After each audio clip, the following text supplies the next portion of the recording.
Hey everybody, Mark and Adam here. We just met up out here. We decided, hey, let's just hit a few chips. Some of the best things you can do as far as getting better is just get little competitions with other people. So Adam, I know you're a better short game player than I am, but maybe you can show me a few things. Let's go do it. Let's do it.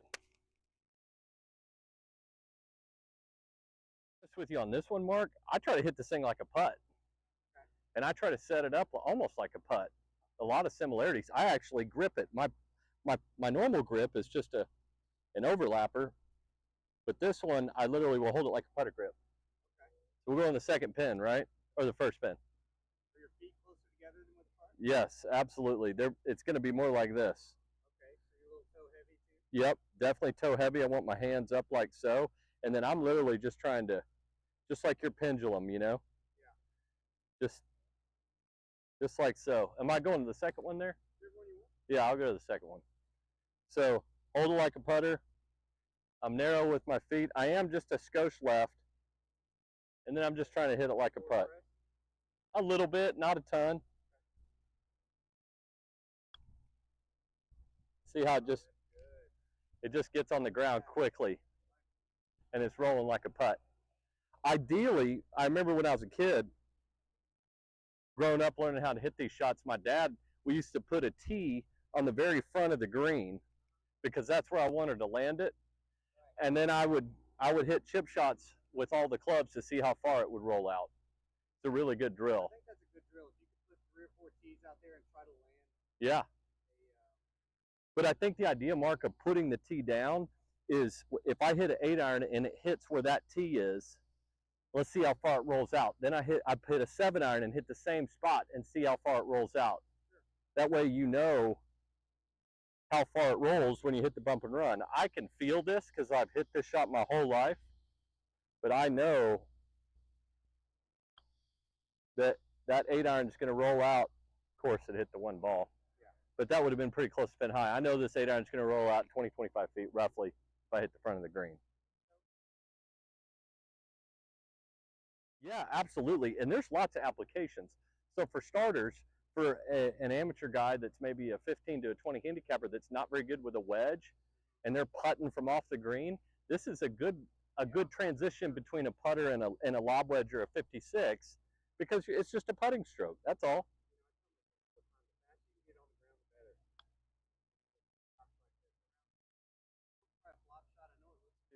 Yeah, if I'm nervous and I'm playing in a golf tournament and I'm feeling uncomfortable maybe in the beginning of the round and I literally have a choice between a bump and run 8 or 9-iron and a lob wedge, I'll hit the 8-iron all day because I don't worry about not making solid contact with this.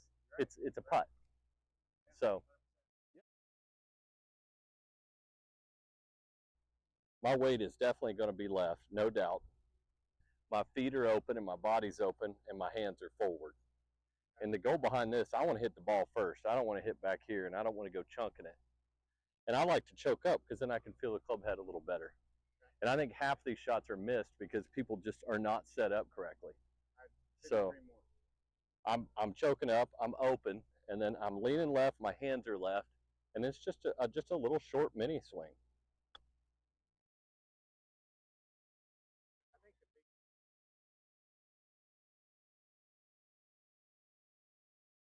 You know, Mark, growing up, this is like probably my favorite part of my game to practice. Yeah? I got lucky. Mark Brooks taught me how to hit bunker shots when I was a little kid. Okay. And basically gave me the basics to it. And then I just kind of went with it. But, man, almost always on every single bunker shot, I'm always going to be digging in real good. And the reason why I dig in and make sure that I get my feet in the ground is I don't want to do any of this. Yeah. Because if I start doing this, then I'm going to catch it heavy or skinny. Mm-hmm. Right? Yeah, I slipped at him one the other day. I didn't dig in. Yep, and it's easy to do, but it's the first thing I do is get a good base, and then I don't want a big weight shift. I don't want to be hitting a bunker shot back here either. Again, I'm going to be more left. Yeah. Probably 75% of my weight left. I've always been a choke up guy, okay. So I try to, just so I can feel the club head. Sure. And then I want my club face open, my body and my feet are all left. And then again, I draw a line mentally, but just for viewers' sake. Okay, yeah. About an inch behind the ball. 1 inch, 2 inches behind the ball, yeah. If you think about it, it's the only shot in golf where you don't. it's the only shot in golf where you don't hit the ball first. Right. People never really think about that. So I want to hit that line, and I want to keep this club face open the whole way through. Sure. The hard part about this shot is the You would never distance, square it's up that feel. edge. No, no, not unless I'm trying to hit a longer bunker shot, which that's for another story. Now, sometimes if the bunker's really thin, I'll square it up a little bit more. Square it up a little more? If there's not much sand at all Yeah. in it, Yeah. I'll square it up a little bit more. How can you tell? Because you can't ground your club in a bunker. I mean, I can feel it under your feet. Yeah. You know, Yeah. You try to dig in and you like. Yeah. There's hardly no dig in. You're just on the dirt. When you feel the crackle, it's that oh shit in your brain. Yeah. I know what you're talking about. So anyway, man, I'm digging in. I'm feeling my club head. I'm a little bit left here, about 75, 25, 75 left. And then you can go ahead and be aggressive. I'm hitting sand. I'm trying to get it to that further pin. So I'm just trying to hit that. There it is. That was a great Ball had a little spin. That was thumped just right. What about the shorter ones? So the shorter ones, this is Like something, right here. yeah, right here. So You're just trying to get this over this lip here. Yeah. Let it bleed out. This is a weird tip, but for whatever reason, I figured this out one time just practicing. I don't know why it works. It just does. I feel like in this shot, you kind of have to get taller, and I like to hold the club, actually no choke up, at the very top. Okay. I try to get my hands up a little bit higher because I am trying to really take out the legs from underneath this thing. So I will lay it open a little bit taller, a little bit more upright, and then just. Oh, how good is that? Did I just learn something? I wish I could explain why it works, I mean, but I don't have a great explanation. So you've got two scratch golfers in front of you hitting balls. I don't know, give it a whirl. I know it's weird. You're going to teach me a shot later that I'm scared to death of, I'm sure. But try to sit up high and get your hands up a little higher. And really try to take the legs out from underneath it.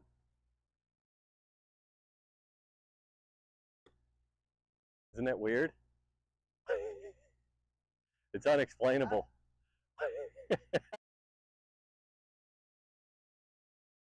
So on this one, the ball is sloping from the back of the bunker to the middle of the bunker, like so. So I've always been the guy, whether I'm in a bunker or the fairway or wherever, I want my shoulders to be in line with the slope. Okay. That's first and foremost. I'm going to take a very similar setup as a standard bunker shot. But again, I'm going to have my hands up high on the club. My hand's actually sitting up high a little bit at address. And then I'm going to angle this way. So I'm somewhat open. I'm leaning left. I'm angled in this slope. And then just hit behind it and be aggressive. It turned out pretty good. I caught, especially with the amateur guys, is they don't understand the concept of hitting an inch behind the ball and holding the club face open and being aggressive. Right. I mean, that's really the key, in my opinion, to bunker play. There it is. You see how much speed you had on that? I didn't have near enough speed on the first one.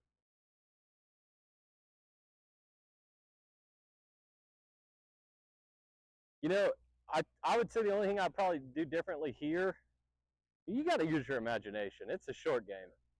So, like, I'm realizing how quickly and high I got to get this thing up. I got to get this thing pretty much wide open and make a mighty swing at it, because I'm going to have the club face wide open and I'm going to be hitting behind the ball. So, for me, again, I got to anchor myself in. Shoulders are already in line with the slope. I really don't have to tilt too much because my body's already that way, but my club face open. Now again, I'm gonna hit right here. And I want this club face to stay open. I want to be able to fry an egg on this thing. I don't want this thing to close, otherwise I'm gonna go right in the bunker. So I gotta keep it open and hit it hard. Pretty doggone hard because I got the club face open. That's a little too hard. But it's fringe. It's fringe and it's out. I avoided 6.